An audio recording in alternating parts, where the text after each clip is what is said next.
Normally people in Dawah, they used a false strategy of logic, which tips itself. They say that everything has a creator. So based on this, they try and prove that everything has a creator, which according to me is a wrong logic. For my own clarity, this is a rather spontaneous question.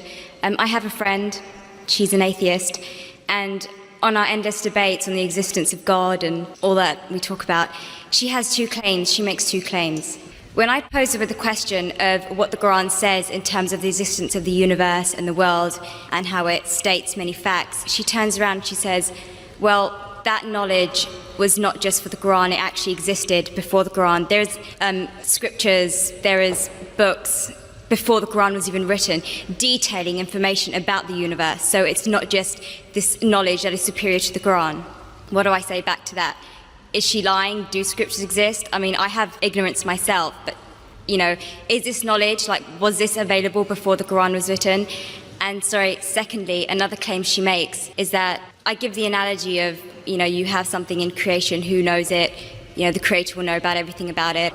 And I talk about, if there is no God, how can we possibly exist? If you keep on going further and further and further and back, there's no end. And if there's no end, how do we exist? But then she says, well, from a religious point of view, you say, well, God is the end. Well, I say as an atheist, who says God is the end? Who created God?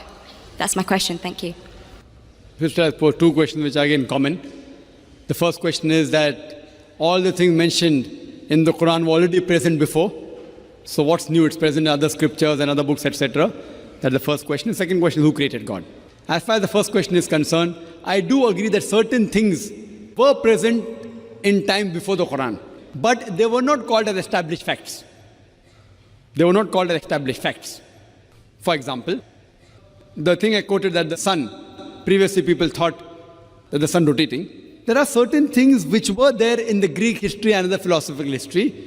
But for example, when the Quran speaks about the spherical shape of the earth, these Greeks, they believed that the earth was spherical, but no one believed in them. So certain facts, not all, a small percentage, what the science has come to know today and what Quran mentions, were told by people previously, but they failed to realize that the same Greeks mentioned 100 other things which were unscientific. The same Greek even mentioned that the earth was center of the universe, which is totally wrong. So imagine if 100 points are mentioned and Muhammad Sallallahu Alaihi Wasallam picks up one which is correct. That's also not possible. So I do agree with you, sister, that certain things were mentioned before science established as a fact today. But these things weren't established that time. And to say that out of the 100 false things they mention, if one thing is right, to pick up the one correct thing is again also not possible. Once it's possible, but not thousands of times, sister. Because only a person who is, even a scientist cannot do that. Only the Creator himself can do, and that's Allah subhanahu wa ta'ala. So I do agree with you, but that portion which has been mentioned earlier in earlier scriptures and other philosophical books is a small portion, but that too, along with that portion, there are other things which aren't scientific mixed with that. Coming to the second part of the question, that who created God? Normally people in Dawah, they used a false strategy of logic, which tips itself.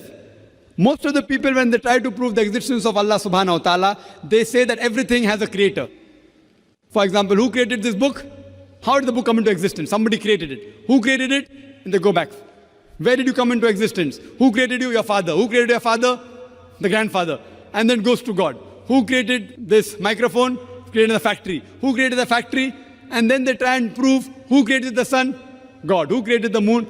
So based on this, they try and prove that everything has a creator, which according to me is a wrong logic. In my strategy, what I spoke today, I never said everything has a creator. That is the atheist who told me that the first person who will tell about the mechanism of this thing is the creator. I never said that.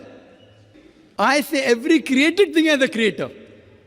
But by definition, Almighty God is uncreated. It is like there's a person, suppose my friend, he comes and tells me that my brother John was admitted in the hospital. He gave birth to a baby. Was it a girl or a boy?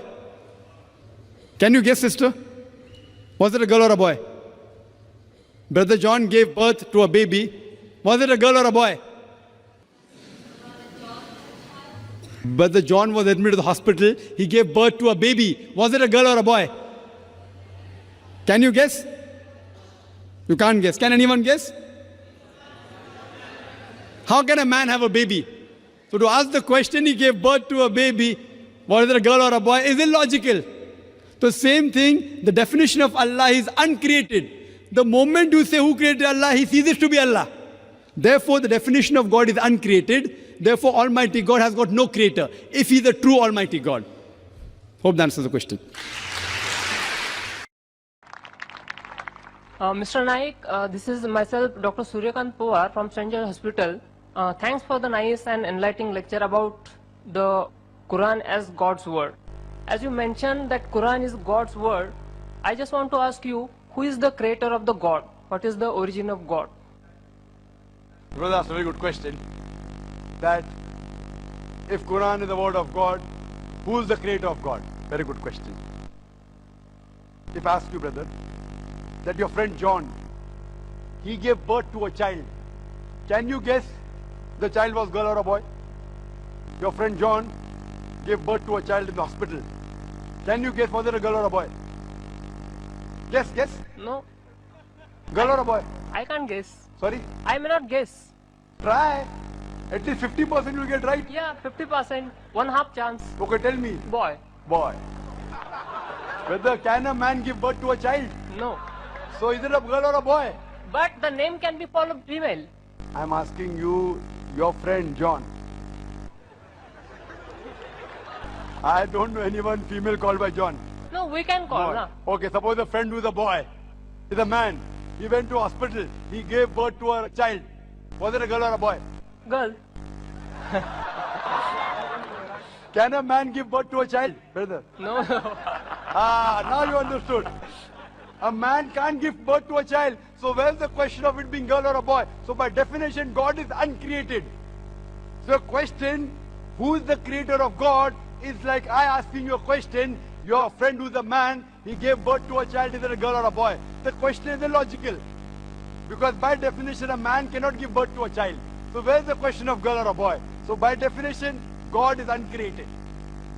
Every created thing has a creator. God does not have a creator. Therefore, my argument with the atheist, I never ever said that everything has a creator. I said every created thing has a creator. But the God is uncreated. By definition, the moment I mentioned who is the creator of God, he is not God. وَلَمْ يَقُلْ لَهُ كُفُوًا أَحَدٌ. Therefore, by definition, God is uncreated. Hope that answers the question. Okay. Thank you.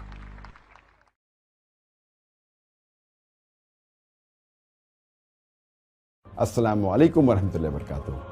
I did my education at a Christian missionary convent school, and alhamdulillah, by Allah's grace, I was always amongst the toppers in the studies. But as far as speaking is concerned, I was a stammerer. I used to stutter in life. If anyone asked me what is your name, I used to say my name is Zakir. The person who changed my life or the direction of life was Sheikh Ahmed Deedat. He was a Muslim scholar of the Christian Bible, and he was a specialist in comparative religion. He changed me from a doctor of a body to a doctor of a soul.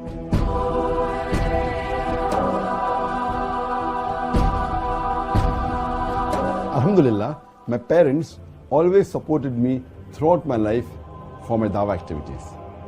And my mother wanted me to become like Dr. Chris Barnard, who was the person who did the first heart transplant in the human being.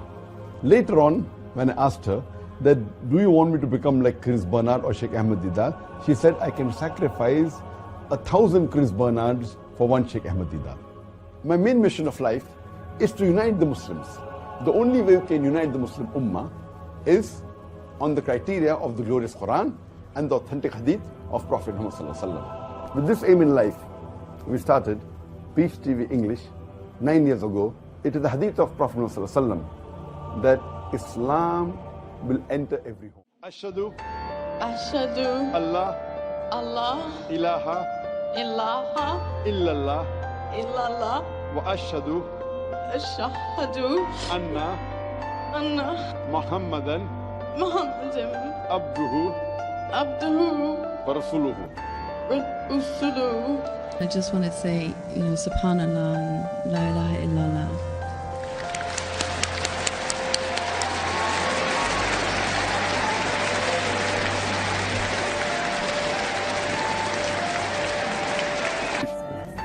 So would you like to become a Muslim? Yes. Ashhadu Ashhadu Allah ilaha illallah wa ashhadu anna Muhammadan abduhu Abdu wa rasuluhu. Rasul. MashaAllah.